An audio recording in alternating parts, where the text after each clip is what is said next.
अयोध्या कांड। विवाह के कुछ समय बाद भरत पिता के कहने से शत्रुघ्न के साथ ननिहाल चले गए। केकय देश में मामा नाना ने उन्हें बड़े स्नेह से रखा और अधिक काल तक वहीं रोक लिया। अयोध्या में केवल राम लक्ष्मण रह गए। जन गण मन अधिनायक राम। राम राजकाज में वृद्ध पिता की सहायता करने लगे।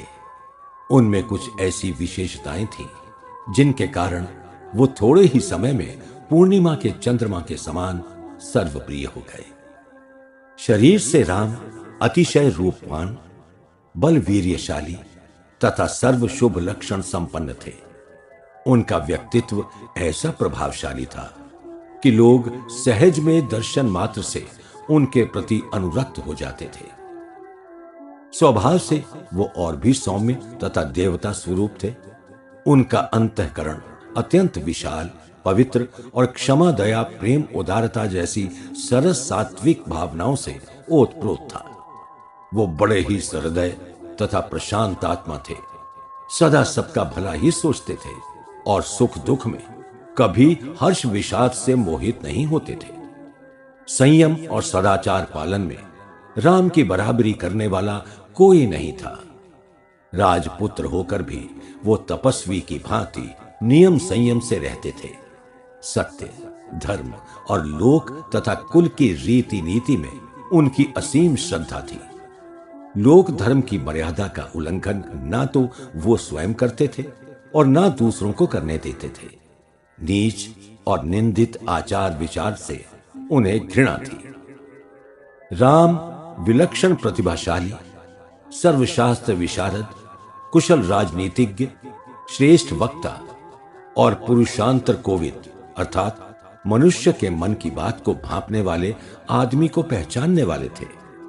उन्होंने सांगोपांग वेदों का अध्ययन किया था और धर्म के सूक्ष्म तत्वों को भली भांति समझा था।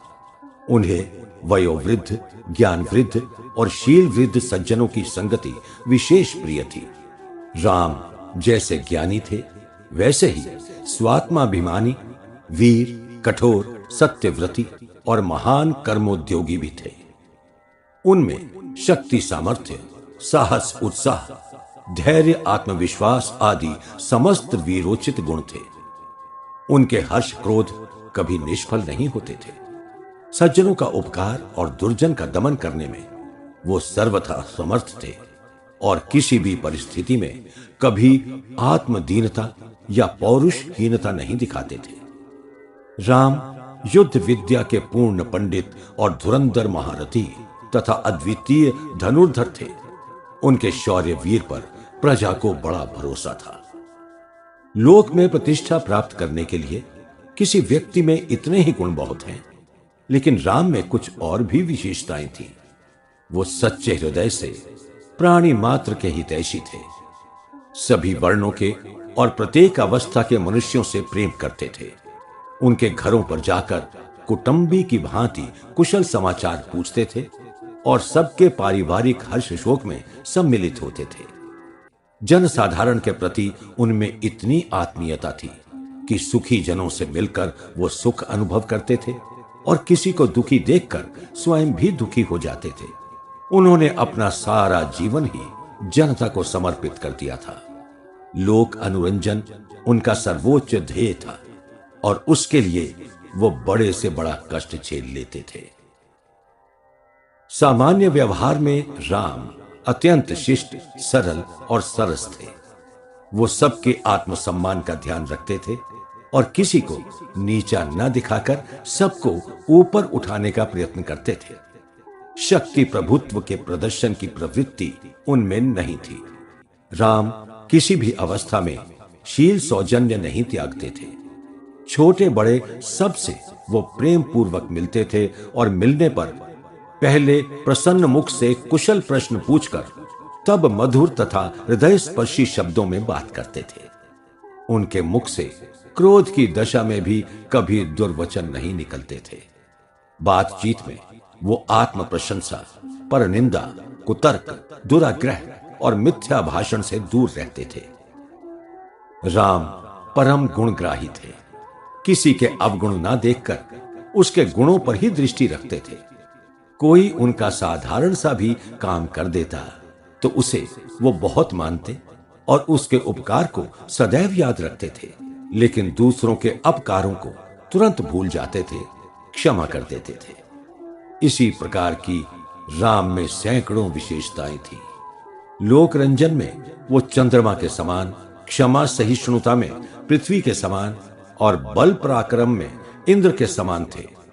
कोसल की प्रजा ऐसे जनानुरागी महापुरुष को शीघ्र अपने शासक के रूप में देखना चाहती थी।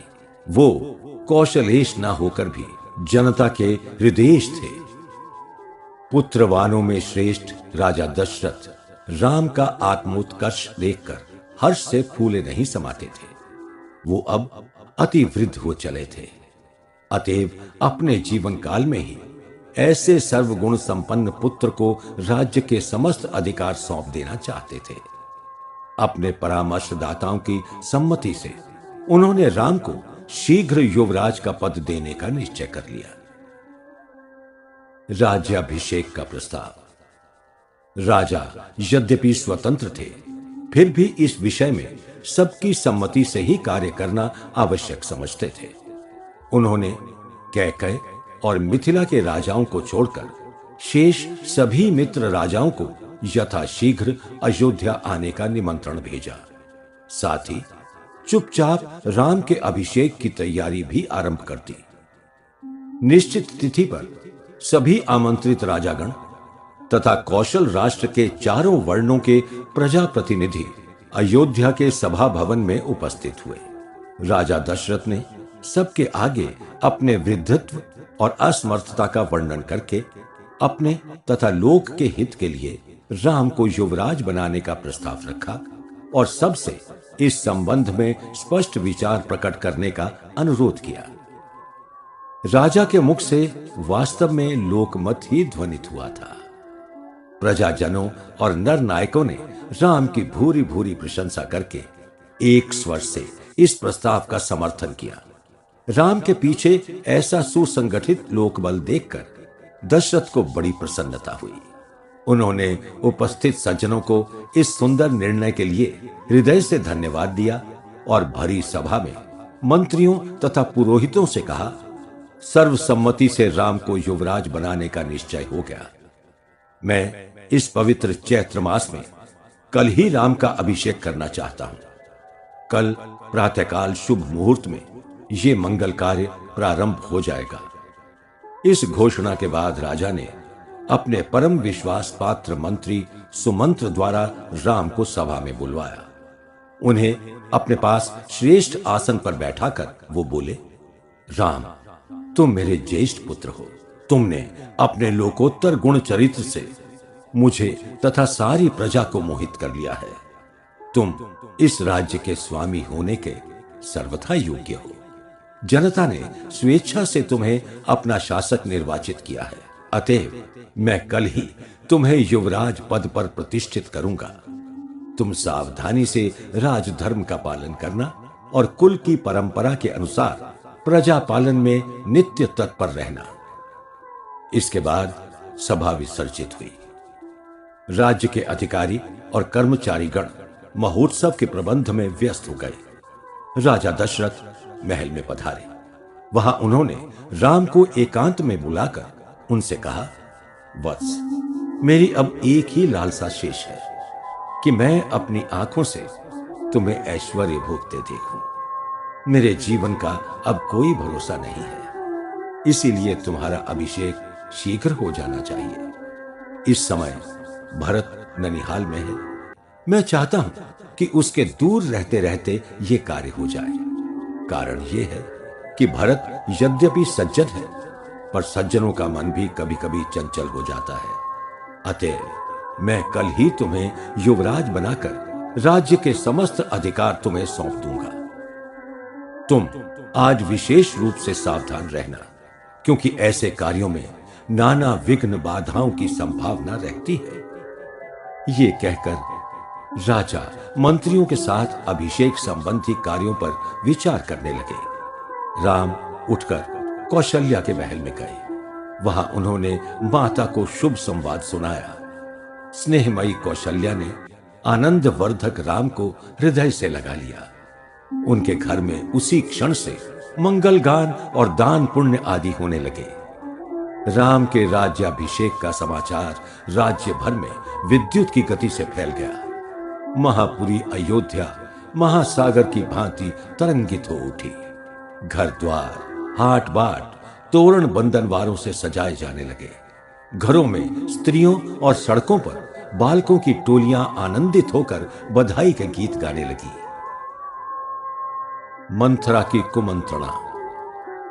एक ओर तो राजनगरी का मनोरम श्रृंगार और स्थान स्थान पर मंगलाचरण हो रहा था, दूसरी ओर रंग में भंग डालने का गुप्त कुचक्र चल पड़ा। इसकी संयोजिका थी कैकेयी की एक मुंह लगी कुबड़ी कुरूपा दासी मंथरा।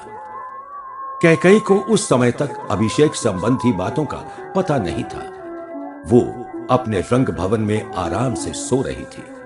मंथरा ने छज्जे से नगरी का साज बाज देखा और नीचे आकर एक दूसरी दासी से आकस्मिक हर्षोत्सव का कारण पूछा। दासी ने सब कुछ बता दिया। उसे सुनते ही मंथरा का हृदय बैठ गया। वो तुरंत कौशल्या के महल की ओर दौड़ी।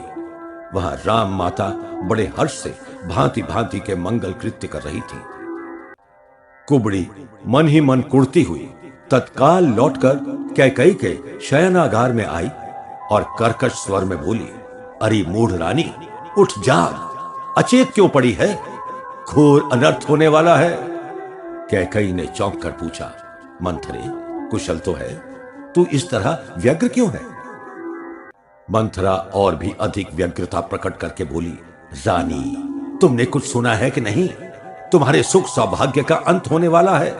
महाराज कल ही राम का अभिषेक करेंगे। भरत को यहां से दूर भेजकर वो कौशल्या के बेटे को गद्दी देने जा रहे हैं। तुम सावधान हो जाओ। कैकेयी इसे सुनते ही उठ बैठी और मंथरा को एक सुंदर आभूषण भेंट करके बोली, मंथरे, तूने आज मुझे अत्यंत प्रिय संवाद सुनाया है। बता, मैं तुझे क्या पुरस्कार दूं? क्या सचमुच कल राम का अभिषेक होगा? मेरे लिए इससे बढ़कर प्रसन्नता की बात और क्या होगी? मैं राम और भरत में कोई अंतर नहीं मानती। मंथरा तिलमिला उठी और उस गहने को फेंक कर रोषपूर्वक बोली, रानी, तुम्हारी तो बुद्धि ही मारी गई है। इस शोक के स्थान पर तुम्हें हर्ष हो रहा है। भला कोई समझदार स्त्री अपनी सौत के लड़के की उन्नति देखकर प्रसन्न होती है? सोचो तो, आगे तुम्हारी क्या दशा होगी। राम अधिकार पाते ही सबसे पहले अपने प्रतिद्वंद्वी भरत का सर्वनाश करेंगे। भरत को उन्होंने मार डाला या दूर भगा दिया तो तुम कहीं की ना रहोगी। तुम कौशल्या की तुच्छ दासी बन जाओगी। तुम्हारी पुत्र वधु को सीता की चेरी बनकर रहना होगा। और मैं तो दासी की दासी बनकर ही रह सकूंगी। इन बातों को अच्छी तरह समझ लो रानी। मुझसे कौशल्या का मान ना देखा जाएगा। इतने पर भी कैकेयी विचलित नहीं हुई और राम की प्रशंसा करती हुई बोली, मंथरे, राम का कल्याण हो। उसके राज्य में सबका भला होगा। भाइयों में वो सबसे ज्येष्ठ और श्रेष्ठ हैं। अतः वही राज्य के सच्चे अधिकारी हैं। उनके अभ्युदय से तुझे क्या संताप हो रहा है? मैं तो राम को भरत से भी अधिक मानती हूं। वो मेरी सेवा कौशल्या से अधिक ही करते हैं। उनके राजा होने से भरत का भी राजा होना ही समझो, क्योंकि राम भाइयों को अपने समान ही मानते हैं और उन्हें अपना सर्वस्व अर्पण करने को उद्यत रहते हैं। मंथरा लंबी सांसें लेकर फिर बोली, ओह, क्या कहूं। अभाग्यवश तुम्हें कुछ का कुछ सूझ रहा है पगली रानी। सिंहासन पर एक ही व्यक्ति बैठता है। राम के राजा होते ही भरत के सारे अधिकार समाप्त हो जाएंगे। वो मारे मारे घूमेंगे। और सुनो, तुमने सौभाग्य के मद में चूर होकर कौशल्या के साथ अब तक जो दुर्व्यवहार किया है, उसका पूरा बदला वो राजमाता होते ही लेगी। लेकिन तुम सावधान हो जाओ और ऐसा उपाय करो कि राम वन को चले जाएं और उनके स्थान पर भरत का अभिषेक हो। अब अधिक सोचने विचारने का समय नहीं है। मंथरा की कुमंत्रणा से कैकेयी की मति कुछ ही क्षणों में पलट गई।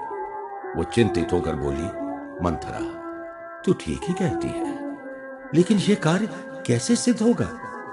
दुष्टा दासी इतनी देर में बहुत कुछ सोच चुकी थी। उसने शीघ्र उत्तर दिया, रानी, इसका सहज उपाय सुनो। तुम्हें याद होगा कि एक बार महाराज शंबरासुर के विरुद्ध इंद्र की सहायता करने गए थे। तुम भी पति के साथ गई थी। युद्ध में महाराज दानवों के भीषण प्रहार से आहत अचेत होकर रथ में गिर पड़े थे। तुम उन्हें रण क्षेत्र से बाहर उठा ले गई, तब उनके प्राण बचे।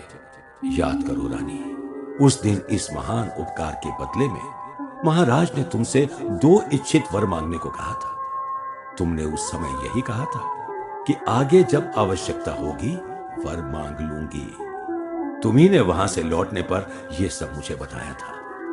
अब वर मांगने का अच्छा अवसर है।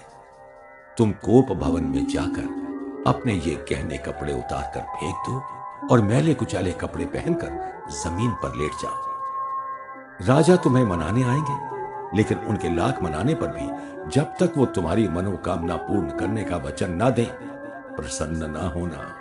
उन्हें प्रतिज्ञाबद्ध करके पहले तो उस युद्ध वाली घटना की याद दिलाना, फिर 1 वर्ष से राम के लिए 14 वर्ष का वनवास और दूसरे से भरत का राज्याभिषेक मांग लेना।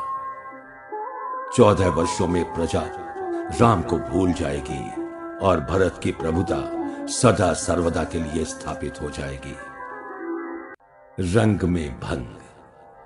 मंथरा की प्रेरणा से कैकेयी उसी समय कोप भवन में पहुंची और अपने बहुमूल्य वस्त्राभूषण फेंककर मलिन वेश में भूमि पर लेट गई। राजा दशरथ तीसरे पहर के बाद अंतःपुर में पधारे। कैकेयी को वो सबसे अधिक चाहते थे, इसलिए पहले उसी के महल में गए। वहां प्रतिहारी से पता चला कि रानी कोप भवन की ओर गई है। राजा व्यग्र होकर कोप भवन में पहुंचे। कैकेयी अशुभ वेश में मुंह ढके रूठी पड़ी थी। उसके मूल्यवान वस्त्राभूषण इधर उधर बिखरे थे। वृद्ध राजा को वो परम सुंदरी तरुणी प्राणों से भी अधिक प्रिय थी। वो पास बैठकर धीरे धीरे उसके शरीर पर हाथ फेरते हुए बोले, प्राण प्रिय, तेरा ये क्या हाल देख रहा हूं? सच सच बता, तुझे क्या क्लेश है? तू क्या चाहती है? तेरी प्रसन्नता के लिए हम अपने प्राण तक देने को तैयार हैं। तेरे कहने से हम क्षण मात्र में किसी धनी को निर्धन, निर्धन को धनी और राजा को रंक और रंक को राजा बना सकते हैं। देवी, तेरी इच्छा के विरुद्ध कुछ भी करने की शक्ति हम में नहीं है। तू प्रसन्न हो जा और हमें अपनी मनोकामना बता दे। राजा के बहुत मनाने पर कैकेयी धीरे से बोली, महाराज, यदि आप ये प्रतिज्ञा करें कि मैं जो कहूंगी उसे आप मान लेंगे, तो मैं अपनी इच्छा आपको बता दूंगी, नहीं तो व्यर्थ के लिए क्यों कहूं। काम मोहित राजा ने कहा, मानिनी, मैं अपने जन्म जन्मांतर के पुण्यों की तथा प्राण प्यारे राम की शपथ लेकर कहता हूं कि तू जो कहेगी वही करूंगा। तब कैकेयी प्रसन्न होकर बोली, सूर्य, चंद्र, पृथ्वी, आकाश, देवता आदि इसके साक्षी रहे। महाराज, आपने शंबरासुर के युद्ध में मुझसे 2 वर मांगने को कहा था। मैंने उस समय कुछ नहीं मांगा, लेकिन आज मांगती हूं। एक वर तो मैं चाहती हूं कि राम के स्थान पर मेरे पुत्र भरत का अभिषेक हो, और दूसरा ये कि राम तपस्वी के वेश में तुरंत यहां से चले जाएं और 14 वर्ष वन में निवास करें। कैकेयी के मुख से ऐसे दारुण वचन सुनकर राजा स्तब्ध हो गए। उनके मुख से उस समय केवल यही उद्गार निकले, मुझे धिक्कार है। इसके बाद शोक की तीव्रता के कारण वो मूर्छित हो गए। मूर्छा भंग होने पर उन्होंने कैकेयी को तिरस्कार भरी दृष्टि से देखा और कहा, पापिनी, कुलघातिनी, जिस राम ने तेरी इतनी सेवा की है, जिसने तुझे अपनी जननी से भी अधिक माना, उसके लिए तेरे मन में ऐसा दुर्भाव क्यों उत्पन्न हुआ? तू तो अब तक नित्य उसकी प्रशंसा करती थी, उसी को अपना ज्येष्ठ पुत्र कहती थी। फिर तेरी बुद्धि आज इस तरह क्यों पलट गई कि तू मुझे प्रतिज्ञाबद्ध करके उससे घर से निकलवाना चाहती है? कैकेयी, मैं अपना सर्वस्व त्याग सकता हूं, पर जीते जी अपने हृदय धन राम को विलग ना होने दूंगा। मैं तेरे चरणों पर सिर रखकर विनती करता हूं कि इस हठ को छोड़ दे। इस वृद्धावस्था में मेरे ऊपर दया कर। मैं हाथ जोड़ता हूं, तेरे पैरों पड़ता हूं। तू राम को वन भेजने के लिए मुझे बाध्य ना कर। राजा रोते हुए कैकई के पैरों पर गिर पड़े। कैकई उनकी प्रार्थना को ठुकरा कर बोली, महाराज, आप नामी सत्यव्रती होकर भी प्रतिज्ञा से विमुख होना चाहते हैं? ये घोर लज्जा और कलंक की बात होगी। आप अपने धर्म और यश की रक्षा कीजिए। यदि आप मेरी बात ना मानेंगे तो मैं विष खाकर आत्महत्या कर लूंगी। राजा उस अप्रिय वादिनी के मुख की ओर देखकर हा राम कहते हुए गिर पड़े। उनकी दशा पागलों जैसी हो गई। कुछ देर में वो फिर संभल कर बोले, दुष्टे, तू ये नहीं सोचती कि यदि मैं धर्मात्मा राम को घर से निकाल दूंगा तो संसार मुझे क्या कहेगा? मैं तो समाज में मुंह दिखाने के योग्य भी नहीं रहूंगा। जो कौशल्या दासी, मित्र, पत्नी, बहन और माता के समान मेरी संभाल करती है और केवल तेरी प्रसन्नता के लिए जिसका मैं अब तक अनादर ही करता रहा, उसे क्या कहकर सांत्वना दूंगा? कैकई, मैं राम के बिना जीवित नहीं रह सकूंगा। जिसने तेरा इतना भला किया उसी को तू आज जाल में फंसाकर मारना चाहती है। वास्तव में ये मेरे ही कुकर्मों का फल है। तेरे जैसी पापिनी को गले लगाकर मैंने अपने हाथ से अपने गले में फांसी की रस्सी डाल ली है। मेरे लिए ये घोर दुख और लज्जा की बात होगी कि मेरे जीते जी राम जैसा सुपुत्र अनाथ की तरह मारा मारा घूमे। अतएव कैकई, मैं तेरे पैरों पड़ता हूं, मेरे ऊपर दया कर। मेरे और मेरे महान कुल की मान मर्यादा को मिट्टी में मत मिला। राजा इसी तरह देर तक रोते गिड़गिड़ाते रहे, लेकिन कैकई का हृदय द्रवित नहीं हुआ। धीरे धीरे दिन बीत गया। रात में दशरथ की मनोव्यथा और भी तीव्र हो गई। वो प्रतिज्ञा पाश से छुटकारा पाने के लिए बहुत छटपटाए, लेकिन कैकई अपने हठ पर अड़ी ही रही। जागते रोते रात बीत गई, पर राजा के दुखों का अंत नहीं हुआ। सवेरे तक उनका शरीर शिथिल और पीला पड़ गया। उस दशा में कैकई ने फिर कहा, महाराज, अब शीघ्र राम को 14 वर्ष का वनवास और भरत को राजगद्दी देकर मेरी अभिलाषा पूर्ण कीजिए, अन्यथा मैं आत्महत्या करने जा रही हूं। दशरथ क्रोध से कांपते हुए बोले, अनार्य, मैंने विवाह में अग्निदेव के समक्ष मंत्र पढ़कर तेरे जिस हाथ को पकड़ा था उसे मैं आज छोड़ता हूं।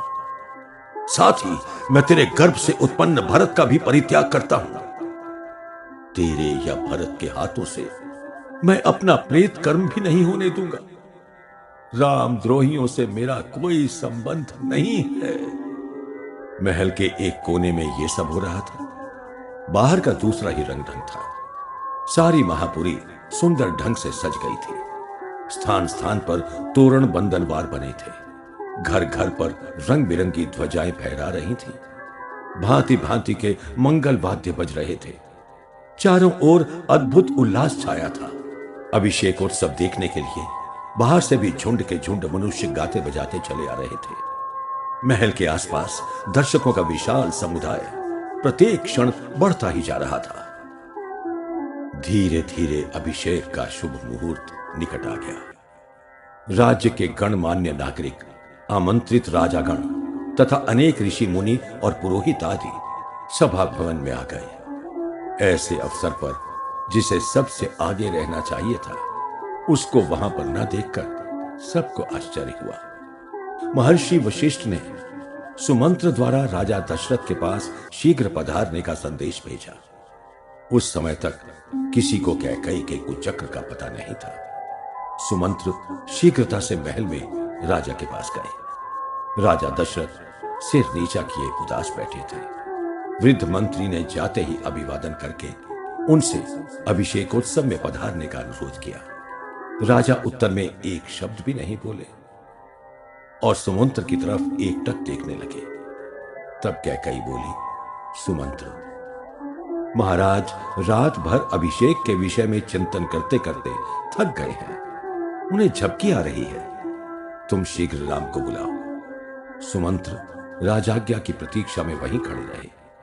कुछ देर बाद राजा ने स्वयं कहा, सुमंत्र मेरे प्यारे राम को शीघ्र बुला लाओ। सुमंत्र रथ लेकर राम के भवन में गए। राम अभिषेक के लिए सुसज्जित होकर बैठे थे। पिता का संदेश पाते ही वो लक्ष्मण को साथ लेकर तुरंत चल पड़े।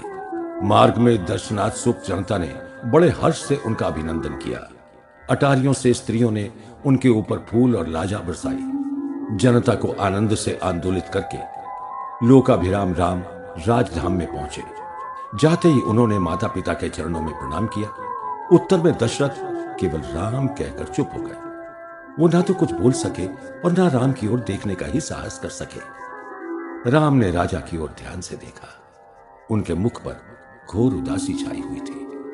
अंगों की कांति और चेतना मंद हो गई थी। वो अत्यंत व्याकुल और विक्षिप्त से दिखाई देते थे। राम को यह सब देखकर बड़ा आश्चर्य हुआ। उन्होंने कैकई से राजा की व्यथा का रहस्य पूछा।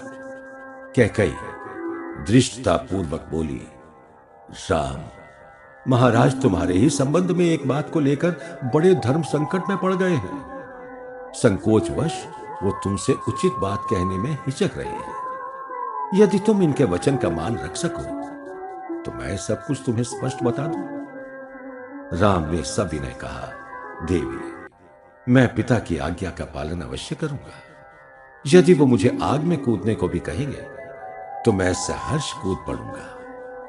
आप मेरा विश्वास कीजिए, राम दो तरह की बात नहीं बोलता। तब कैकई राम को देवासुर संग्राम की सारी घटना सुनाकर बोली, राम तुम्हारे प्रतिज्ञाबद्ध पिता से मैंने एक वर ये मांगा कि तुम आज ही तपस्वी के वेश में यहां से चले जाओ और 14 वर्ष तक वन में निवास करो। अब तुम अपने और उनके सत्य धर्म की रक्षा करो। इस विषय में महाराज की आज्ञा की प्रतीक्षा न करो।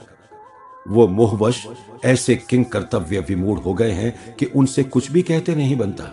कैकई के मुख से मृत्यु तुल्य दुखद वचन सुनकर भी राम व्यथित नहीं हुए।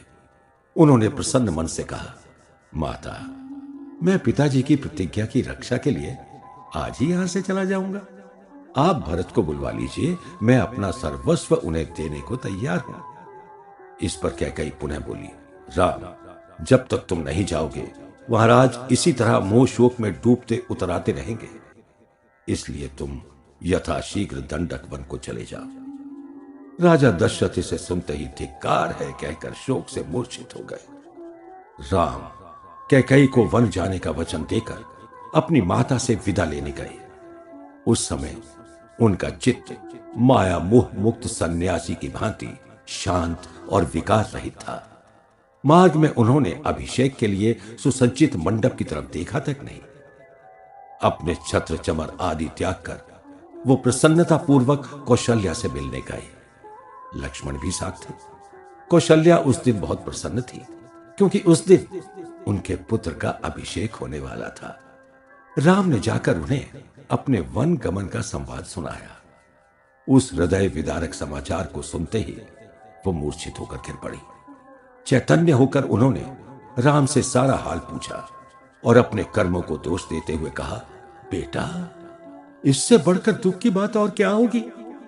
मेरे भाग्य में तो सुख था ही नहीं।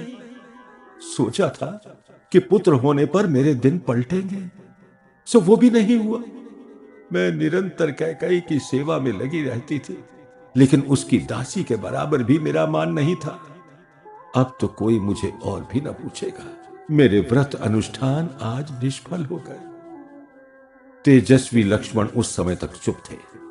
कौशल्या की बात सुनकर वो बोले, माता राजा एक तो कामी है, दूसरे अतिवृद्ध, इससे उनकी बुद्धि भ्रष्ट हो गई है। भाई राम ने कोई अपराध नहीं किया है जिसके लिए उन्हें राज्य से निर्वासित किया जाए। कौन धर्मात्मा पिता ऐसे सत्पुत्र का परित्याग करेगा। इसके बाद वो और भी अधिक क्षुब्ध होकर राम से बोले, भैया आप अभी चलकर अपना अभिषेक कराइए। हमारे रहते कौन आपको सिंहासन पर बैठने से रोकेगा। पिता भी यदि कैकई के कहने से इसमें बाधक होंगे तो मैं उस बूढ़े, कामी, निर्लज्ज, अधर्मी, अविवेकी को आज अवश्य मारूंगा। मैं अपने बाणों से भरत के हित साधकों का सर्वनाश कर डालूंगा। बीच ही में कौशल्या ने राम से फिर कहा, बेटा, तुम्हारे पिता को कैकेयी ने बहका लिया है। तुम उनकी अनुचित बात मत मानो। तुम्हारे ऊपर मेरा भी कुछ अधिकार है। मैं तुम्हें वन जाने से रोकती हूं। राम ने विनय पूर्वक उत्तर दिया, मां, पिताजी की आज्ञा का उल्लंघन करने की शक्ति मुझ में नहीं है। उनकी आज्ञा मेरे लिए ही नहीं, तुम्हारे लिए भी मान्य है। वो मेरे पिता और तुम्हारे पति हैं। अब तुम मुझे आज ही वन जाने की अनुमति दो। इसके बाद वो लक्ष्मण से बोले, लक्ष्मण, तुम मेरी बुद्धि के अनुसार चलो। क्रोध शोक से क्षणिक आवेश में धर्म की हानि करना उचित नहीं है। अब तुम मेरे वन गमन की तैयारी करो। इसमें महाराज और माता कैकेयी का कोई दोष नहीं है। यह सब भाग्य का खेल है। जीवन में ऐसा उलटफेर, चढ़ाव उतार होता ही रहता है। लक्ष्मण पुनः दर्प से बोले, भैया, भाग्य के भरोसे रहना तो का पुरुषों का काम है। मैं अपने पौरुष पराक्रम से आपको राज सिंहासन पर बैठाऊंगा। यदि किसी ने विरोध किया तो मैं अपने बाहुबल से अयोध्या को मनुष्य रहित बना दूंगा। राम गंभीर होकर बोले, लक्ष्मण, अधर्म और अपवाद से युक्त राज्य मुझे नहीं चाहिए। मैं पिता के सत्य धर्म की रक्षा के लिए आजीवन को जाऊंगा। मेरे जैसे व्यक्ति के लिए राज्य लाभ और वनवास में कोई विशेष अंतर नहीं है। मुझे तो इनमें से वनवास ही महान अभ्युदय कारक जान पड़ता है। तुम अनार्योचित विचार त्याग दो और शीघ्र मेरी यात्रा की तैयारी करो। लक्ष्मण चुप हो गए। कौशल्या रोती हुई राम से लिपट गई और स्वयं भी उनके साथ वन जाने का आग्रह करने लगी। राम ने उन्हें समझा बुझाकर वन जाने की आज्ञा मांगी। कौशल्या उन्हें एकटक देखती हुई बोली, अच्छा राम, जाना ही चाहते हो तो जाओ। होनहार को कौन टाल सकता है।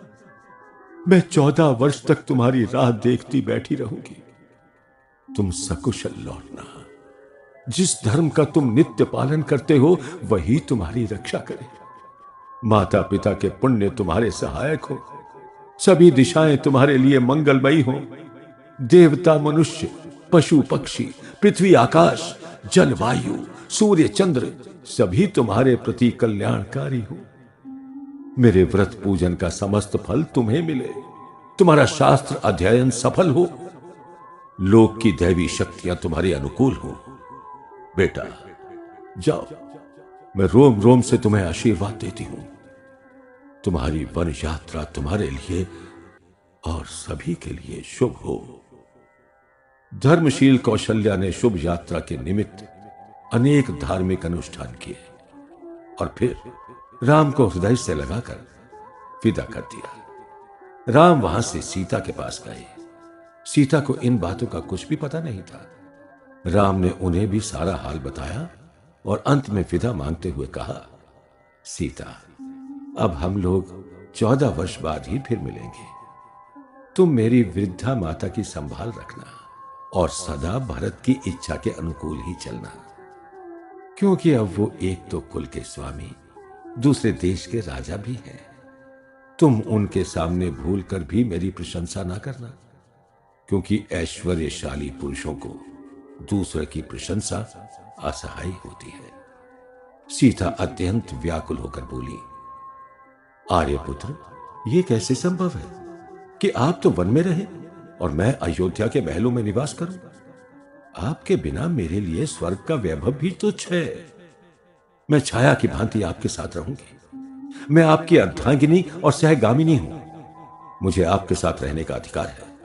वन में आपके साथ दुख भोगने पर भी मुझे महलों से अधिक सुख मिलेगा। आप मुझे भी साथ ले चलिए, अन्यथा आपके जाते ही मैं प्राण त्याग कर दूंगी। राम ने वन के क्लेशों का वर्णन करके सीता को रोकना चाहा, पर वो बोली, स्वामी, यह आपकी बड़ी कायरता है कि आप भयवश मुझे यहां छोड़कर अकेले जाना चाहते हैं। यदि मेरे पिता ये जानते कि आप पुरुष के रूप में वस्तुतः स्त्री हैं, तो वो मुझे आपके हाथों में ना सौंपते। आप अपने पौरुष की लाज रखने के लिए मुझे साथ लेते चलिए। आपका संग मेरे लिए स्वर्ग है और आपका वियोग नरक। मैं आपका साथ नहीं छोड़ूंगी। सीता रोती हुई राम से लिपट गई। राम ने विवश होकर उन्हें भी अपने साथ चलने की स्वीकृति दे दी। उसी समय लक्ष्मण ने भी साथ चलने का हठ किया। बहुत समझाने पर भी वो नहीं माने और बड़े भाई के पैर पकड़कर रोने लगे।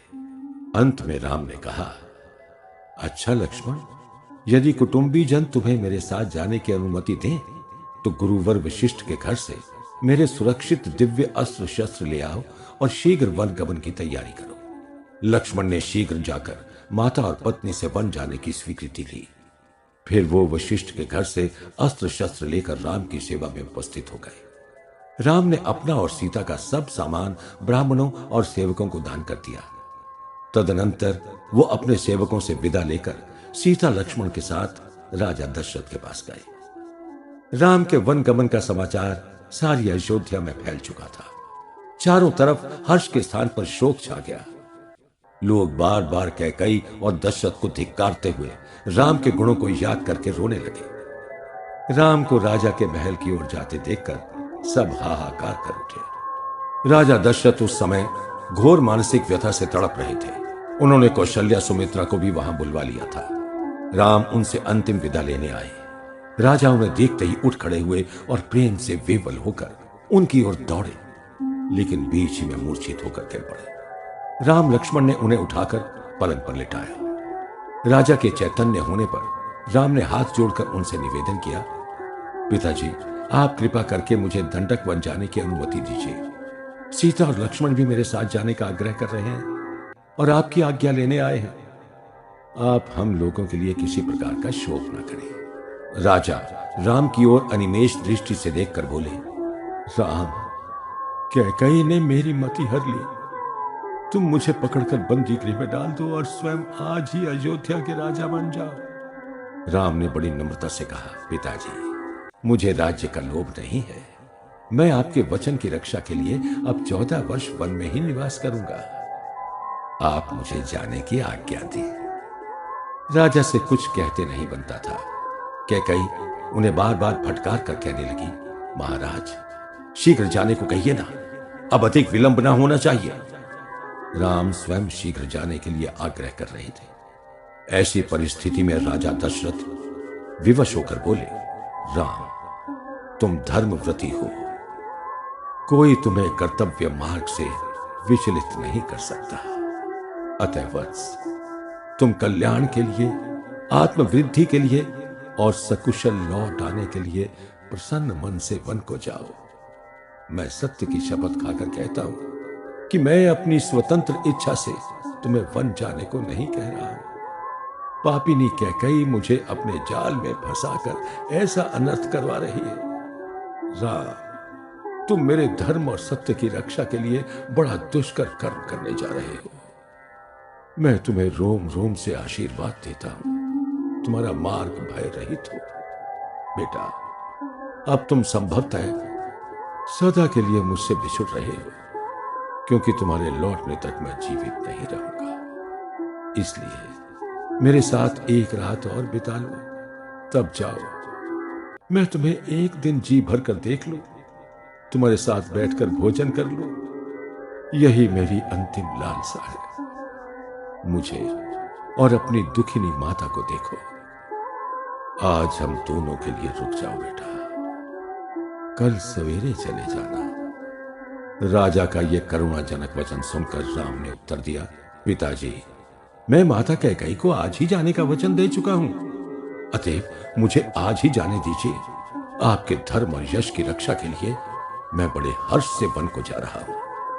14 वर्ष बीतते ही पुनः लौटकर आपके दर्शन करूंगा। दशरथ इसके आगे क्या कहते, वो राम को छाती से लगाकर मूर्छित हो गए।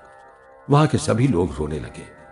थोड़ी देर में राजा चैतन्य हुए और पास में खड़े सुमंत्र से बोले, सुमंत्र, राम की वन यात्रा का यथोचित प्रबंध करो। उनके साथ धन धान्य का भंडार जाएगा, चतुर सेवक और मार्गदर्शक जाएंगे और मेरी चतुरंगिनी सेना भी जाएगी। कैकेयी इसे सुनते ही चटपट बोल उठी, महाराज, सब कुछ तो आप राम को दे रहे हैं, फिर भरत इस निस्सार राज्य को लेकर क्या करेगा? राम को तपस्वी की तरह जाना चाहिए। राजा तथा सभी उपस्थित लोग कैकेयी को धिक्कारने लगे। तब राम ने स्वयं निवेदन किया, पिताजी, जब मैंने राज्य त्याग ही दिया तो सेना और राज्य संपदा से मुझे क्या प्रयोजन? अब मैं सब कुछ भरत के लिए छोड़ जाता हूं। मुझे तो अब वल्कल वस्त्र चाहिए। कैकेयी तुरंत वल्कल वस्त्र ले आई और उन्हें राम को देकर बोली, लो राम, इन्हें पहनकर शीघ्र जाओ। राम ने उन्हें लेकर पहन लिया। फिर कैकेयी ने सीता को भी तपस्विनी का वस्त्र दिया। सीता उन्हें पहनना नहीं जानती थी। राम ने उसको उनकी रेशमी साड़ी के ऊपर लपेट दिया। ये दृश्य देखते ही सब चिल्ला उठे, दशरथ, तुम्हें धिक्कार है। रानियां सीता को लिपटाकर रोने लगी। कुलगुरु वशिष्ठ की आंखों में आंसू आ गए। राजा दशरथ बहुत ही दुखी होकर कैकेयी से बोले, कैकेयी, तूने तो राम के लिए ही वनवास का वर मांगा था, फिर सीता के साथ ऐसा दुर्व्यवहार क्यों कर रही है? मैं अपनी पुत्र वधू को इस वेश में नहीं देख सकता। इसके बाद राजा सिर नीचा करके बैठ गए। राम ने उनसे अंतिम विदा मांगी। राजा कुछ देर तो राम राम करते हुए विलाप करते रहे। फिर सुमंत्र से बोले, सुमंत्र, राम को उत्तम रथ में बैठाकर अयोध्या से बाहर पहुंचाओ। संसार में भले आदमियों को भल मनसाहत का बुरा फल ही मिलता है, तभी तो सदाचारी पुत्र माता पिता द्वारा घर से निर्वासित कर दिए जाते हैं। सुमंत्र शीघ्र ही एक सुंदर रथ ले आए। राजा ने उसमें सीता के लिए उत्तम वस्त्र आदि रखवा दिए। इसके अनंतर राम लक्ष्मण सीता ने माता पिता और गुरुजनों के पैर छुए। रानियां तीनों को हृदय से लगाकर रोने लगी। लक्ष्मण ने अपनी माता सुमित्रा से जब अंतिम विदा मांगी तो उस मनस्विनी ने पुत्र का सिर सूंघकर कहा, बेटा, बड़े भाई की सेवा के लिए मैं सहर्ष तुम्हें वन जाने की आज्ञा देती हूं। छोटा भाई बड़े भाई के अनुशासन में रहे, यही लोक का सनातन धर्म और उच्च कुल की परंपरा है। राम के लिए तुम्हें अपना प्राण भी देना पड़े तो अवश्य दे देना। घर का मोह ना करना। राम को पिता, सीता को माता और वन को अयोध्या समझना। जाओ वीर पुत्र, निश्चिंत होकर राम के साथ जाओ। अंत में वहां से चलने के पूर्व राम सबके आगे हाथ जोड़कर बोले, आप सबसे मेरी यह प्रार्थना है कि इतने दिनों तक एक साथ रहने के कारण यदि जाने या अनजाने में मुझसे कोई अपराध हुआ हो अथवा मैंने किसी को भी कभी अप्रिय वचन कहा हो तो उसके लिए आप लोग मुझे क्षमा कर दें। अब मैं आपसे विदा मांगता हूं। सारा राजभवन रुदन क्रंदन से गूंज उठा। राम, सीता और लक्ष्मण के साथ महल से बाहर निकले। अंतःपुर की स्त्रियां भी रोती बिलखती बाहर चली आई। ऋषिपथ पर प्रस्थान। रथ में राम लक्ष्मण के अस्त्र शस्त्र रखे गए। फिर सीता को उसमें बैठाकर दोनों भाई भी बैठ गए। उसके उपरांत सुमंत्र ने घोड़ों को आगे बढ़ाया। राम के प्रस्थान करते ही राजधानी में हलचल मच गई। मनुष्य ही नहीं, पशु पक्षी भी शोक विकल होकर चिल्लाने लगे। सारी जनता क्षुब्ध हो गई। कितने ही लोग राम का वन गमन देखकर मूर्छित हो गए। पुरवासीगण अपने अपने शरीर और घर बार की सुध बुध भूलकर रथ के पीछे दौड़ पड़े। लोग बार बार सुमंत्र को पुकार कर कहते थे, मंत्रीवर, घोड़ों को धीरे चलाइए, हमें जी भरकर राम को देख लेने दीजिए। अब हमें राम कहां मिलेंगे? सबकी दशा पागलों जैसी हो गई थी। राज परिवार की दशा और भी शोचनीय थी। राजा दशरथ रानियों के साथ महल से बाहर निकले और पैदल ही राम के रथ के पीछे दौड़े। उनके मुख से बार बार यही निकलता था, राम, मेरे राम, मुझे छोड़कर कहां जाते हो? कौशल्या का भी यही हाल था। वो रथ के पीछे पीछे हा राम, हा लक्ष्मण, हा सीता कहती हुई पूरी शक्ति से दौड़ी चली जाती थी। राम उस हृदय विदारक दृश्य को अधिक नहीं देखना चाहते थे। उन्होंने रथ को वेग से आगे बढ़ाने की आज्ञा दी। इतने में दूर से राजा दशरथ ने पुकारा, सुमंत्र, रथ को खड़ा कर दो। राजा और राम के परस्पर विरोधी आदेशों से सुमंत्र दुविधा में पड़ गए। राम उनके मनोभाव को समझकर तुरंत बोले, मंत्रीवर, इस समय आप मेरी ही आज्ञा के अनुसार कार्य कीजिए। लौटने पर यदि राजा अपनी आज्ञा के उल्लंघन का कारण पूछे तो कह दीजिएगा कि उस कोलाहल में कुछ बात सुनाई ही नहीं पड़ी। यह मैं इसलिए कहता हूं कि इस परिस्थिति में हमें जिस उपाय से भी हो सके दुख को घटाने का ही प्रयत्न करना चाहिए। मेरे रुकने से राजा का क्लेश और भी बढ़ जाएगा, अतः रथ को शीघ्र बढ़ाइए। सुमंत्र ने शीघ्रगामी घोड़ों को वेग से हाँका। राजा दशरथ ने रथ के पीछे फिर भागने की चेष्टा की, लेकिन मंत्रियों ने उन्हें पकड़ लिया। वो अश्रुपूर्ण नेत्रों से एकटक उस वेगगामी रथ को देखने लगे। जब वो आंखों से ओझल हो गया तो राजा उसके पीछे की उड़ती हुई धूल को उचक उचक कर देखने लगे। उस समय उनका शरीर पुत्र दर्शन के लिए ऊपर बढ़ता सा जान पड़ता था। कुछ देर में जब धूल का दिखना बंद हो गया तो वो हताश होकर पृथ्वी पर गिर पड़े। रानियां उन्हें उठाने दौड़ी। कैकेयी को सामने देखकर राजा तिरस्कार पूर्वक बोले, दूर हट कुलनाशिनी, हम तुझे अपना शरीर नहीं छूने देंगे। अन्य रानियां उन्हें उठाकर महल में ले गईं। भीतर पहुंचकर राजा बोले, मुझे राम माता के भवन में ले चलो, मेरे चित्त को और कहीं शांति न मिलेगी। उन्हें कौशल्या के भवन में ले जाया गया, पर वहां भी उनकी अंतर्व्यथा शांत नहीं हुई। वो चिल्लाकर कहने लगे, राम, बेटा राम, तुम हमें इस तरह त्याग कर जा रहे हो। अब हम इस जीवन में तुम्हें नहीं देख सकेंगे। तुम जब लौटोगे तो हम नहीं रहेंगे। राजा का चित्त राम में लगा था। उन्हें आसपास कुछ सूझता ही नहीं था। सारा घर काटने को दौड़ता था। दिन तो किसी प्रकार बीत गया। राम के वियोग की पहली रात राजा को काल रात्रि जैसी भयंकर प्रतीत हुई। वो राम की एक एक बात को याद करके तड़पने लगे। उस दिन अयोध्या में सन्नाटा छाया था। राम के बिना नगरी सूनी और उदास लगती थी। वहां की सड़कें सूनी थी, घर बाजार चौपाल सूने थे, मंदिरों के कपाट बंद थे। उस दिन किसी ने भी संध्या पूजन आदि नहीं किया। किसी भी घर में चूल्हा नहीं जला। पशुओं ने दाना पानी और चिड़ियों ने दाना चुगना छोड़ दिया। दिशाएं दिन में भी काली भयावनी लगती थी। लोगों को अपने तन मन और बाल बच्चों की भी सुध नहीं रही। सब राम के विरह से व्याकुल थे। उधर अयोध्या वासियों की एक भारी भीड़ राम के रथ के पीछे दौड़ी जा रही थी। राम उनसे बार बार लौट जाने की प्रार्थना करते थे, लेकिन सब उनके साथ खींचे से जा रहे थे। उनमें अनेक वृद्ध भी थे। उन्हें दौड़ते हाँफते देखकर राम को बड़ी दया आई। वो रथ को रोककर सीता लक्ष्मण सहित पैदल ही आगे बढ़े और संध्या होते होते तमसा नदी के किनारे पहुंचे। सब थक कर चूर हो गए थे, इसलिए राम ने वहीं डेरा डाल दिया। सुमंत्र और लक्ष्मण ने मिलकर राम सीता के लिए कोमल पत्रों की एक शैया बना दी। पुरवासी गण भूमि पर लेट गए। रात्रि में तमसा नदी के किनारे राम लक्ष्मण से बोले, सौम्य, आज प्रवास की पहली रात है। वन में चारों ओर सन्नाटा है। दिशाएं मलिन हो गई हैं। ये स्थान रोता हुआ सा प्रतीत होता है। यहां तुम अयोध्या के राज सुखों की आकांक्षा मत करना। आज अयोध्यापुरी में मेरे लिए हाहाकार मचा होगा। लोग मुझे बहुत मानते थे। पिताजी की न जाने क्या दशा होगी। कहीं वो रोते रोते अंधे ना हो जाए। धर्मात्मा भरत उनकी संभाल करेगा। इस प्रकार बातें करते करते वो केवल जल पीकर तृणशैया पर लेट गए। उस दिन किसी ने कुछ नहीं खाया। धनुर्धारी लक्ष्मण दूर बैठकर पहरा देने लगे। सुमंत्र भी उन्हीं के पास बैठे रहे। राम रात रहते ही उठ बैठे और निद्रित नागरिकों की ओर संकेत करके लक्ष्मण से बोले, लक्ष्मण, कौशल राज्य के धनी मानी नागरिकों को भूमि पर पड़े देखकर मुझे बहुत दुख होता है। ये लोग मेरे लिए घर बार त्याग कर कितना कष्ट भोग रहे हैं। इनमें से एक भी स्वेच्छा से अथवा मेरे कहने से नहीं लौटेगा।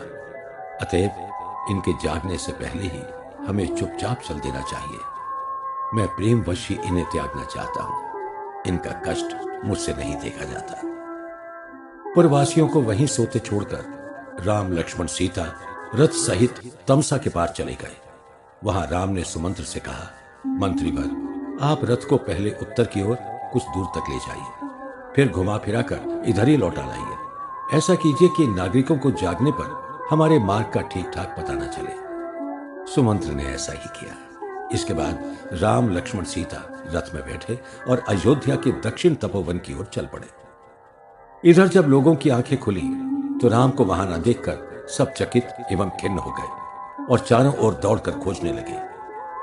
नदी के किनारे भिन्न भिन्न दिशाओं में रथ चिन्ह देखकर उनकी बुद्धि भ्रम में पड़ गई। बहुत देर तक इधर उधर भटकने के बाद सब रोते पछताते अपने अपने घरों को लौटे। महापुरी उजड़ी सी लगती थी। संध्या होने पर भी किसी ने दीपक नहीं जलाया। अंधेरी नगरी में सर्वत्र हाहाकार मचा था। उधर सूर्योदय होते होते राम बहुत दूर निकल गए। दिन में कौशल राज्य के सुखी संपन्न गांवों के हरे भरे खेतों तथा पुष्पित वनों को देखते देखते वो शीतल जल वाली गोमती नदी के किनारे पहुंचे। उसके पार आगे जाने पर सयंतिका नदी मिली। वहां कौशल राज्य की दक्षिणी सीमा समाप्त होती थी। सयंतिका को पार करके राम ने अश्रुपूर्ण नेत्रों से अपनी जन्मभूमि को देखा और सुमंत्र से कहा, सुमंत्र, वो दिन कब आएगा जब मैं वन से लौटकर माता पिता से मिलूंगा और सरयू के किनारे सुपुष्पित वनों में विहार करूंगा। इसके बाद वो अयोध्या की ओर मुख करके खड़े हो गए और हाथ जोड़कर बोले, इक्ष्वाकु वंशीय राजाओं से परिपालित पूरी श्रेष्ठ अयोध्या, हम तुमसे विदा मांगते हैं। अब तो 14 वर्ष बाद वन से लौटकर ही हम पुनः तुम्हारा दर्शन करेंगे। सीमा प्रांत के बहुत से लोग राम के पास इकट्ठे हो गए और उनके वन गमन का वृत्तांत सुनकर रोने लगे। चारों ओर से यही ध्वनि आती थी, कामी राजा दशरथ को धिक्कार है, इस राज्य को छोड़कर चलो, राम के साथ वन में रहे। अपने प्रति ग्रामवासियों की ऐसी प्रीति सहानुभूति देखकर राम की आंखों में आंसू आ गए। वो सबसे विदा लेकर पुनः आगे बढ़े और संध्या होते होते गंगा के किनारे श्रृंगवेरपुर नामक स्थान पर पहुंचे। वहां उन्होंने एक इंगुदी वृक्ष के नीचे डेरा डाला। श्रृंगवेरपुर में नीच जाति के निषादों का राजा गुह निवास करता था। दशरथ और राम से उसकी बड़ी घनिष्ठता थी।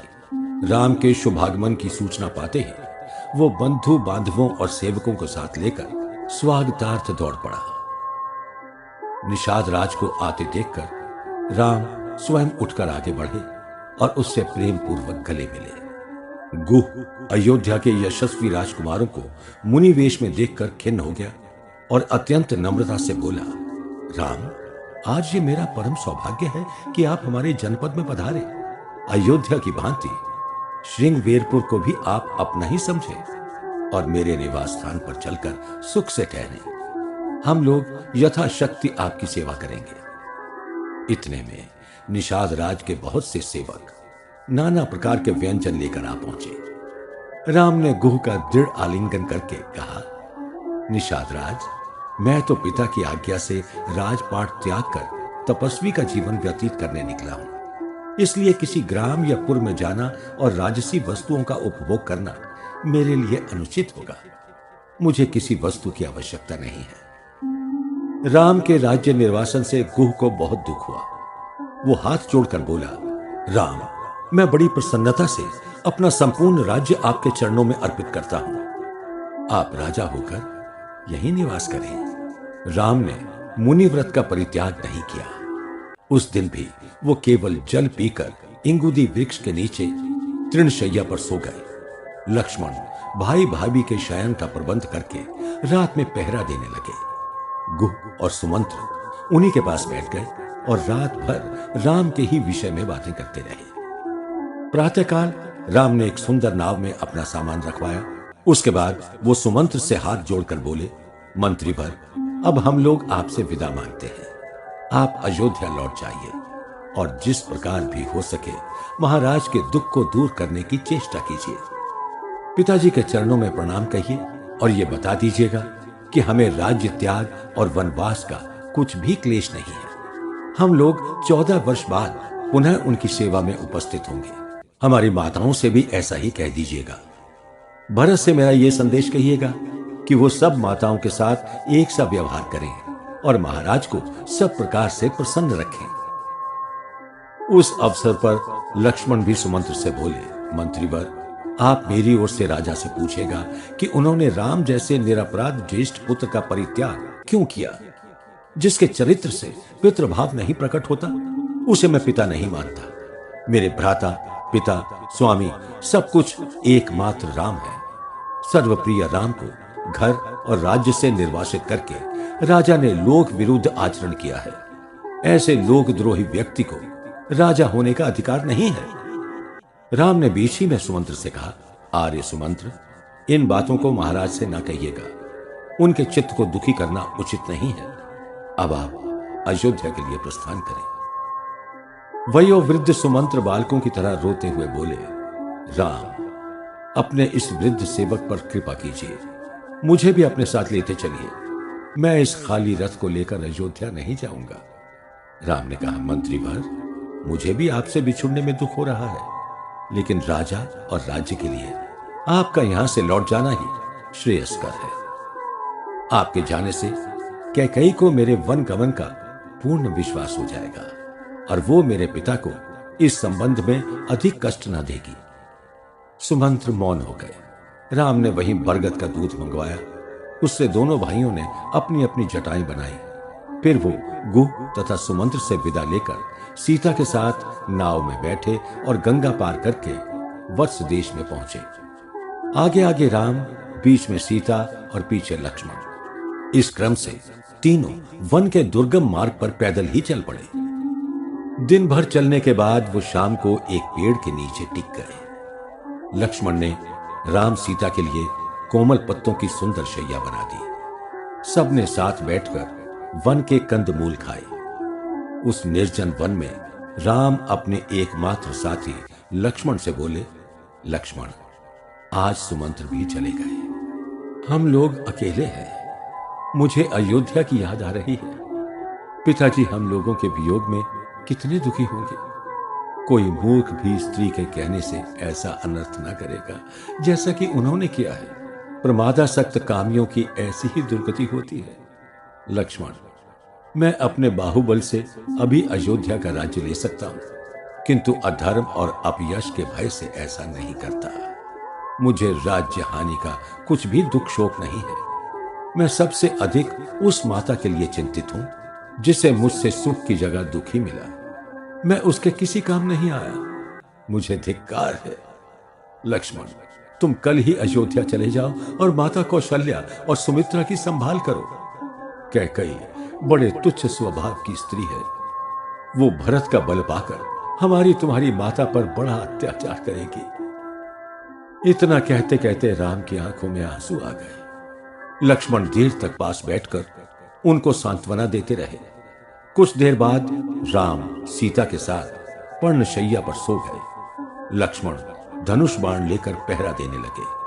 प्रातःकाल तीनों आगे बढ़े और संध्या होते होते गंगा यमुना के समीप महर्षि भारद्वाज के आश्रम में पहुंचे।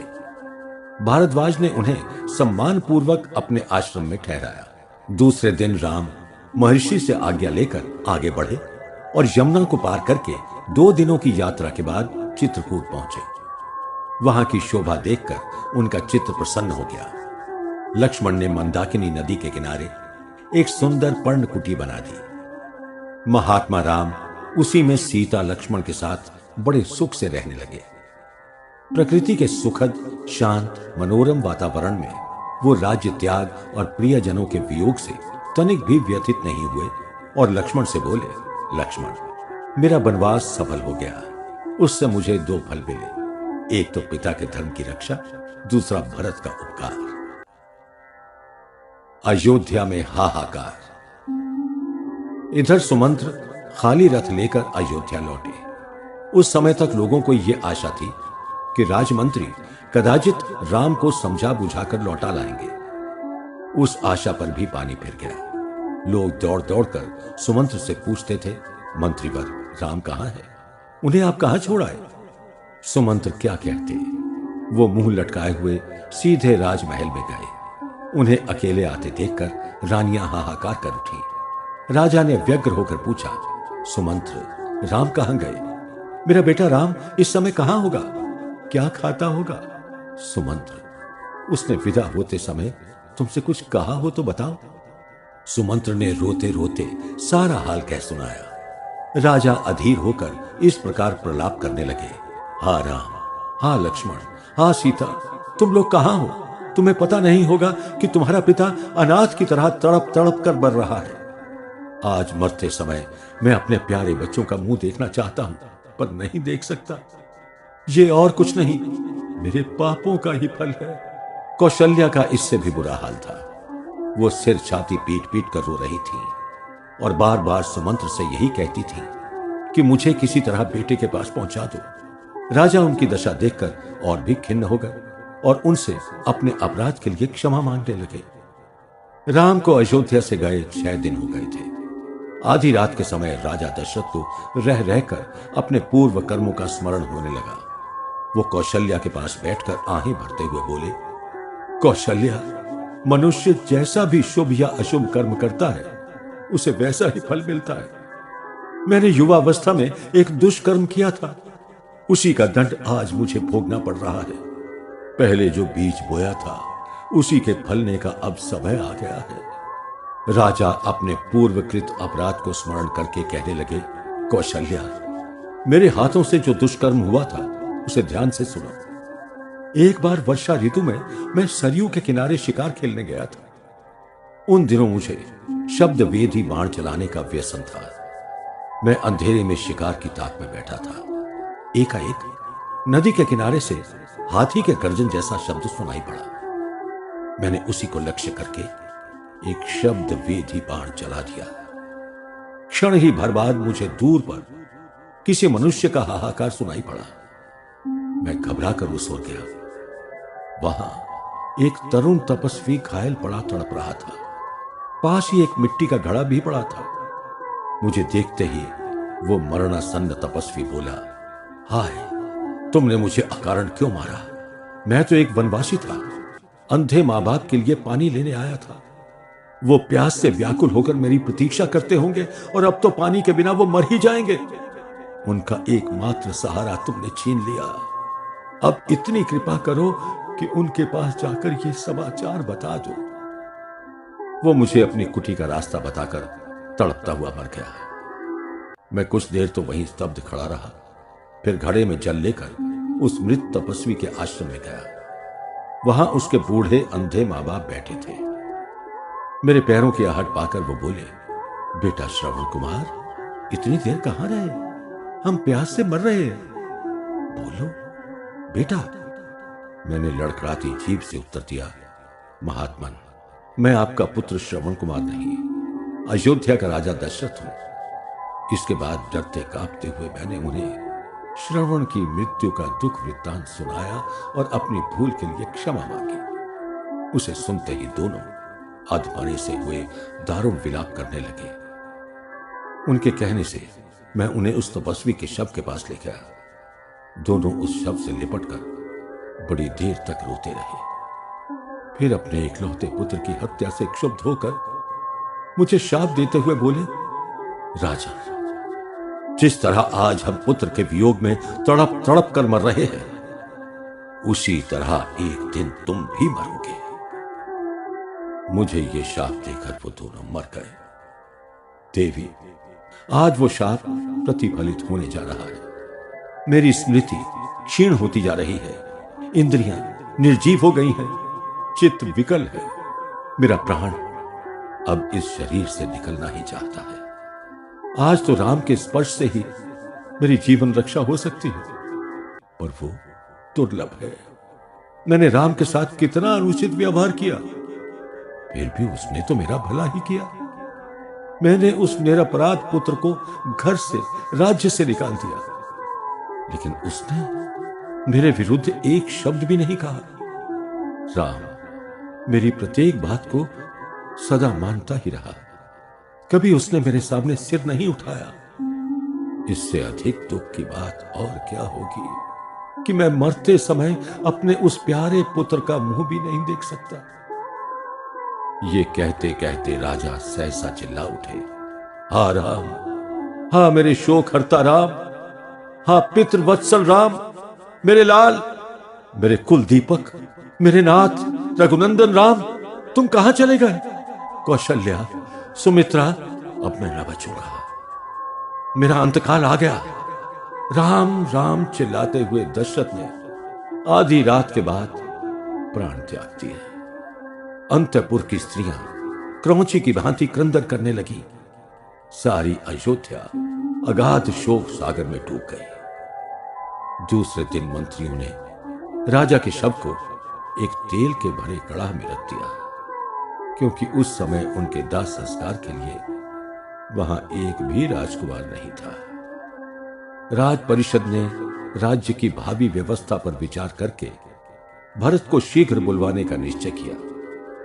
कई कुशल राजदूत शीघ्रगामी घोड़ों पर उसी दिन भेजे गए। उन्हें यह आदेश दिया गया कि कैकेयी देश में पहुंचकर भरत से कोई दुखद समाचार न बताएंगे, केवल यही कहेंगे कि राजगुरुओं ने उन्हें किसी आवश्यक कार्य से तुरंत बुलाया है। अयोध्या के राजदूत कई दिनों की कठिन यात्रा के बाद कैकेयी देश पहुंचे।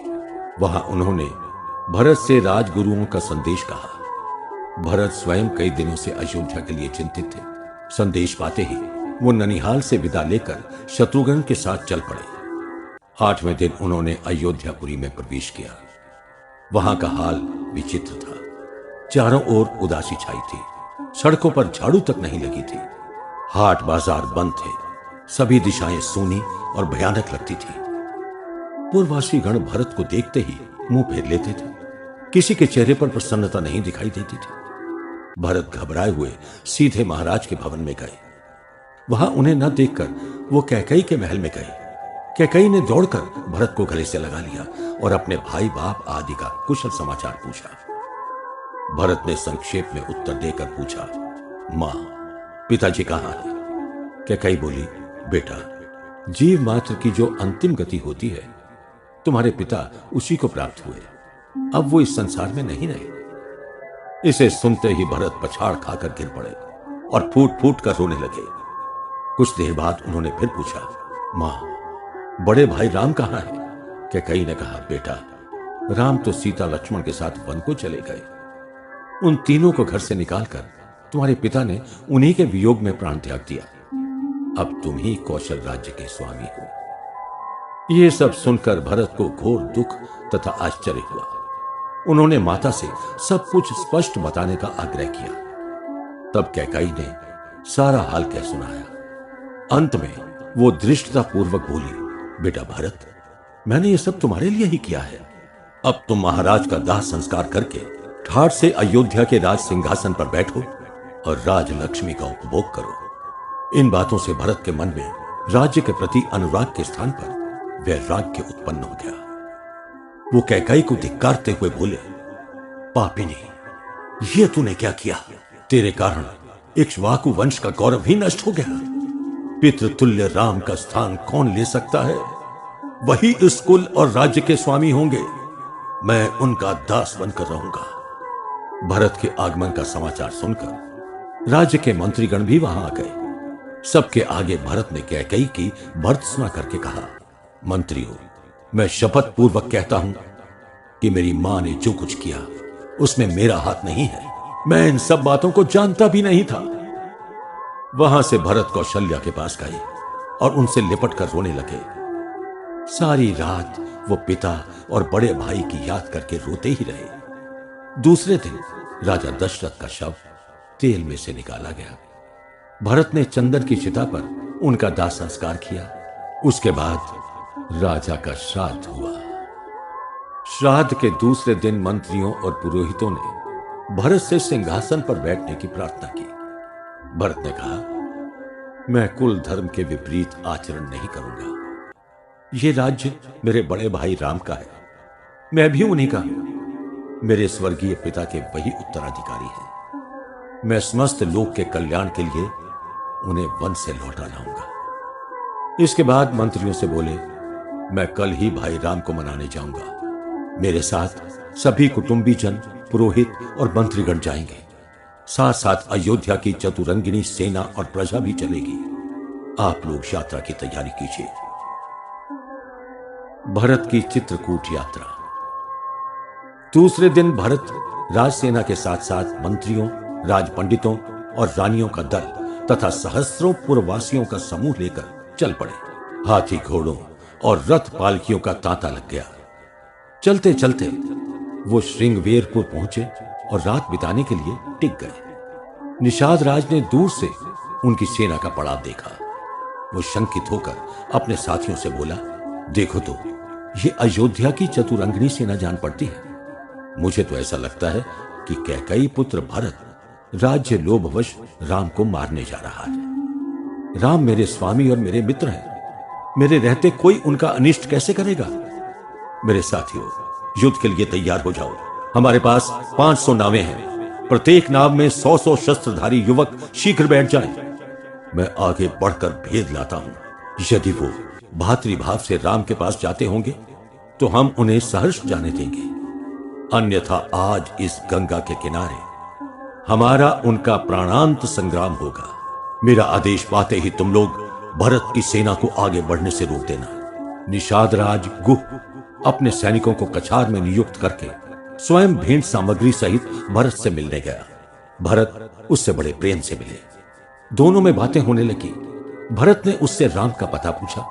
गुह बोला, राजकुमार, मैं स्वयं आपको उनके पास पहुंचा दूंगा, लेकिन आप इतनी बड़ी सेना लेकर क्यों जा रहे हैं? राम के प्रति आपके मन में कोई दुर्भावना तो नहीं है?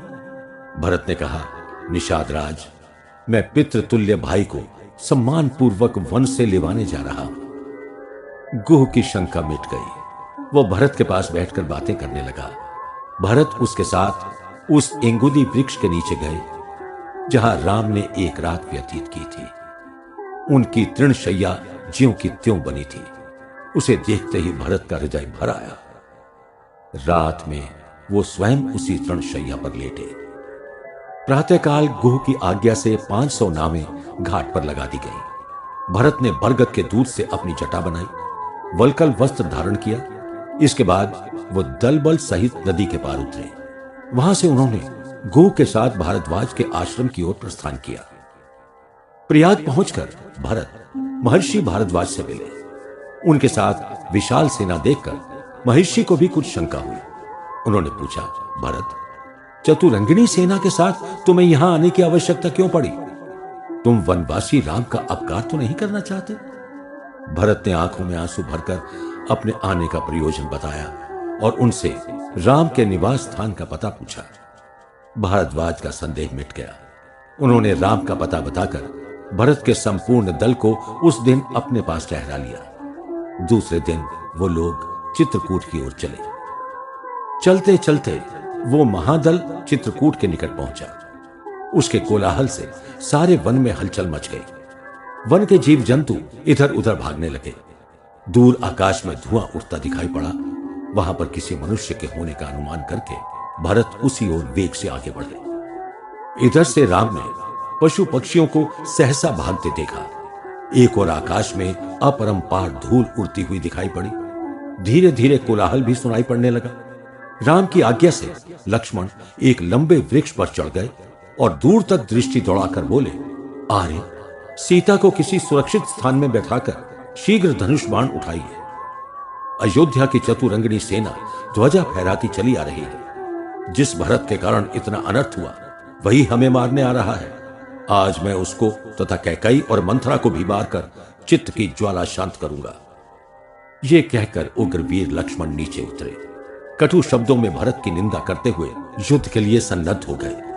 उन्हें अत्यंत उत्तेजित देखकर राम ने कहा, लक्ष्मण, यदि मैं पिता की इच्छा के विरुद्ध भरत को मारकर स्वयं राजा बन जाऊं तो संसार में मेरी बड़ी निंदा होगी। लोक निंदित राजा होने में क्या गौरव है? समुद्र पर्यंत पृथ्वी का राज्य मेरे लिए दुर्लभ नहीं है, पर मैं अधर्म से इंद्रपद की भी आकांक्षा नहीं करता। भरत स्वभाव से ही साधु है। वो निश्चय ही प्रेमवश मुझसे मिलने आता होगा। उसके साथ यदि तुम किसी प्रकार का दुर्व्यवहार करोगे तो उसे मैं अपना अपमान समझूंगा। यदि केवल राज्य के कारण तुम्हारे मन में भाई के प्रति ऐसा दुर्भाव है तो स्पष्ट कहो, मैं भरत से तुम्हें सारा राज्य दिलवा दूंगा। वो मेरी बात नहीं टालेगा। लक्ष्मण शांत हो गए। उधर भरत अपने दल को वन में खड़ा करके स्वयं शत्रुघ्न के साथ आगे बढ़े और इधर उधर देखते हुए राम की कुटिया के सामने पहुंचे। महातेजस्वी राम महर्षि की भांति एक चबूतरे पर विराजमान थे। पास ही सीता और लक्ष्मण भी बैठे थे। बड़े भाई को उस दशा में देखकर भरत को बड़ी ग्लानि हुई। वो प्रेम से विह्वल होकर उनके चरण छूने दौड़े, लेकिन बीच ही में मूर्छित होकर गिर पड़े। राम ने दौड़कर उन्हें उठाया और छाती से लगा लिया। दोनों की आंखों से आंसुओं की धारा बह चली। बड़े भाई का स्नेहालिंगन करके भरत और शत्रुघ्न सीता और लक्ष्मण से मिले। राम ने मिलने के बाद भरत से पिता का हालचाल और उनके आने का प्रयोजन पूछा। भरत रोते हुए बोले, भैया, पिताजी तो आपके वियोग में इस संसार से चल बसे। ये सब मेरी दुष्ट माता के कारण हुआ। अब आप ही हम लोगों का सहारा हैं। आप अयोध्या चलकर परिवार और राज्य को संभालिए। हम लोग यही प्रार्थना करने आए हैं। पिता की मृत्यु का संवाद सुनकर राम कुछ क्षणों के लिए स्तब्ध रह गए। फिर रोते हुए बोले, भरत, ये मेरा दुर्भाग्य है कि मेरे कारण पिताजी को प्राण त्याग करना पड़ा। अब तो मैं 14 वर्ष बाद ही वहां जाऊंगा। इसके बाद राम अपने स्वर्गीय पिता को श्रद्धांजलि देने मंदाकिनी नदी के किनारे गए। वहां इंगुदी के फलों से पिंडदान करके वो स्वतः बोले, पूज्य पिता, आज आपको देने के लिए मेरे पास केवल यही है। आपका वनवासी पुत्र स्वयं जिस वस्तु से जीवन निर्वाह करता है, उसी से आपको भी तृप्त करना चाहता है। इसके अनंतर राम अपनी पर्णकुटी में लौटे तो भरत के कंधों पर हाथ रखकर रोने लगे। उधर से वशिष्ठ के साथ राज परिवार की स्त्रियां भी वहां आ गईं। राम दौड़कर गुरु तथा माताओं के चरणों पर गिर पड़े। सीता और लक्ष्मण ने भी सबका अभिवादन किया। धीरे धीरे वहां अयोध्या का पूरा दल आ पहुंचा। सबके बीच में भरत राम के चरणों पर सिर रखकर कैकेयी के अपराधों के लिए क्षमा मांगने लगे। उन्होंने अपने को निर्दोष बताते हुए राम से अयोध्या लौटने की प्रार्थना की। राम ने उन्हें हृदय से लगाकर कहा, भाई भरत, जो कुछ हुआ है उसके लिए मैं तुम्हें अथवा माता कैकेयी को दोषी नहीं मानता। मैं अब माता पिता की आज्ञा के अनुसार 14 वर्ष वन में ही निवास करूंगा। तुम भी पिताजी की आज्ञा का सत्कार करो। इसके बाद राम अपने कुटुंबियों तथा पुरवासियों से स्नेहपूर्वक मिले। मिलते मिलते रात बीत गई। दूसरे दिन भरत ने राम से लौटने का बड़ा आग्रह किया। वो उनके पैर पकड़कर मनाने लगे। राम नहीं माने। उन्होंने कहा, भरत, हमारे सत्य प्रतिज्ञ पिता ने जैसी व्यवस्था बांधी है, हमें उसी के अनुसार कार्य करना चाहिए। तुम जन समुदाय के शासक बनो, मैं वन का राजा बनूंगा। तुम्हारे ऊपर राज छत्र की छाया हो, मैं वृक्षों की छाया से संतोष करूंगा। शत्रुघ्न तुम्हारी सेवा सहायता करेंगे और लक्ष्मण मेरी। हम चारों भाई अपना अपना कर्तव्य करके पिता के सत्य धर्म की रक्षा करें, इसी में हमारा गौरव है। भरत ने पुनः निवेदन किया, भैया, जो कुछ हो रहा है उससे लोक में मेरी बड़ी अपकीर्ति होगी। आप अयोध्या चलकर राज्य करें। मैं आपके स्थान पर 14 वर्ष वन में निवास करूंगा। इसी विचार से मैं स्वयं जटा चीर धारण करके यहां आया हूं।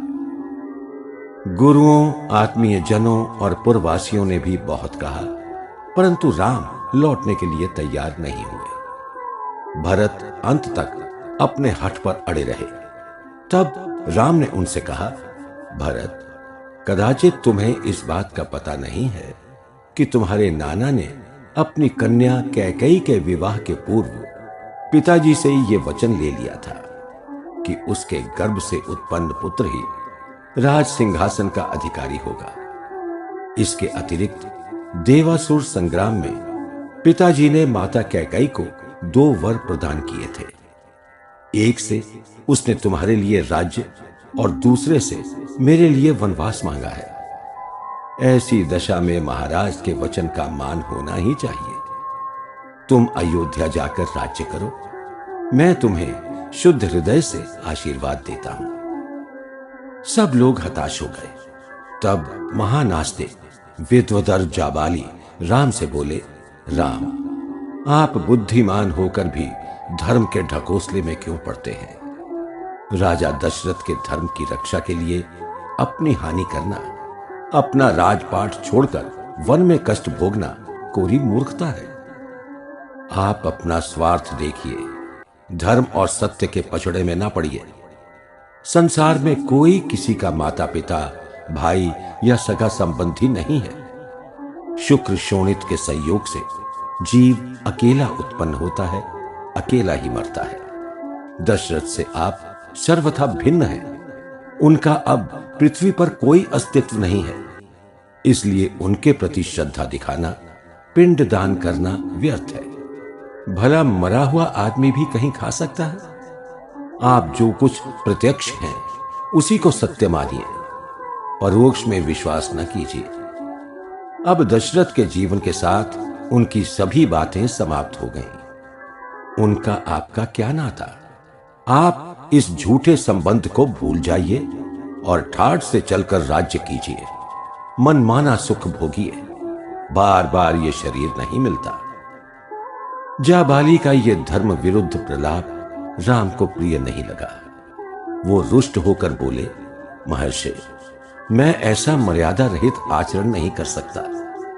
यदि मैं ही स्वेच्छाचारी हो जाऊंगा तो मेरे पीछे सभी स्वच्छंद हो जाएंगे, क्योंकि राजा का जैसा आचरण होता है वैसा ही प्रजा का भी हो जाता है।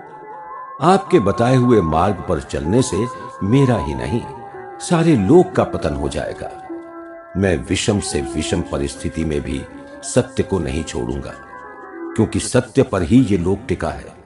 सत्य में ही धर्म की स्थिति है और सत्य ही ईश्वर है। राज्य के लिए सत्य और धर्म को त्याग देने से संसार में मेरी क्या प्रतिष्ठा रहेगी? इस कर्म भूमि में आकर मनुष्य को सदा शुभ कार्य ही करने चाहिए।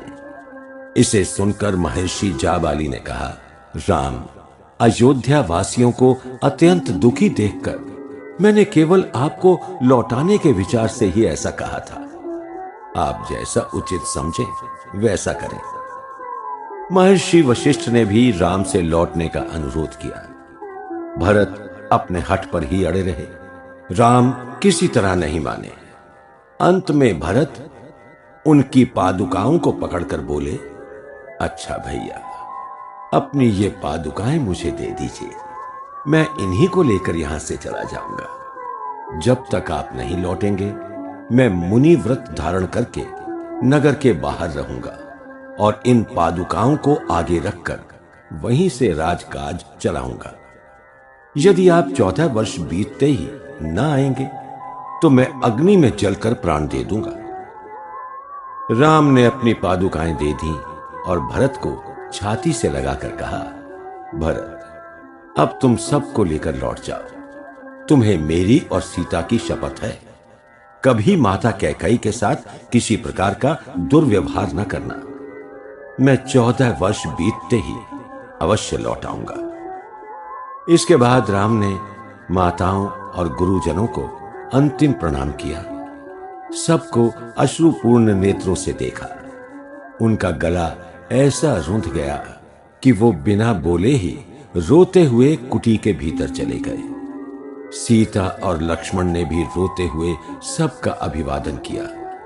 सब लोग वहां से रोते हुए लौट गए। भरत दल बल सहित अयोध्या लौटे।